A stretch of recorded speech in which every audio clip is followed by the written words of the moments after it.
aturan mainnya. Cuma belum diimplementasikan dengan benar. Jadi menjadi seorang trainer, ya guru trainer, itu aturan dari Kementerian Tenaga Kerja itu melalui Badan Nasional Sertifikasi Profesi (BNSP). Itu sebenarnya ada sertifikasi menjadi seorang trainer itu bagaimana? Training for trainer, harusnya itu yang diimplementasikan. Setiap orang yang mengajar harus punya sertifikasi itu. Saya pun sudah sampai asesor, saya penguji kompetensi. Kalau saya ada sertifikasi pengajarnya tuh BNSP. BNSP, ada kan? Saya punya. Nah, pengajar. Kalau kita sudah punya trainer dari junior trainer, instruktur madya sama instruktur senior, saya udah punya semua, sampai asesor saya punya. Artinya secara legalitas di NKRI, kita berdua boleh membuat kelas. Anda bisa buat edukasi kelas umroh, boleh. Boleh tuh. Karena ada lembaga secara hukum yang membuat kita tuh layak sebagai pengajar.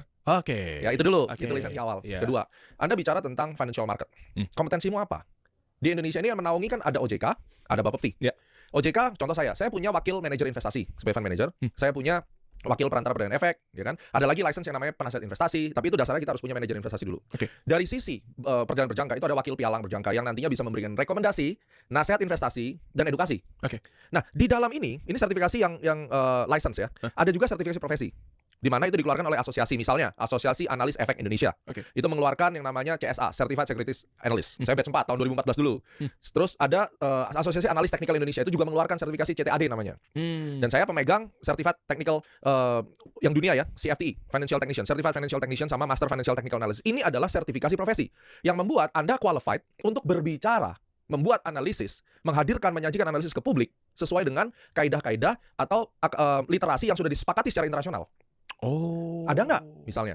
Jadi jangan bilang bahwa nggak perlu bicara sertifikasi. Ini kasusnya bukan cuma sekarang. Dari tahun 2012-13 gila, waktu saya mulai sertifikasi itu orang udah nyerang. Ngapain sertifikasi? Belum tentu untung. Emangnya kalau pakai sertifikasi pasti untung? Ini bukan masalah untung atau tidak.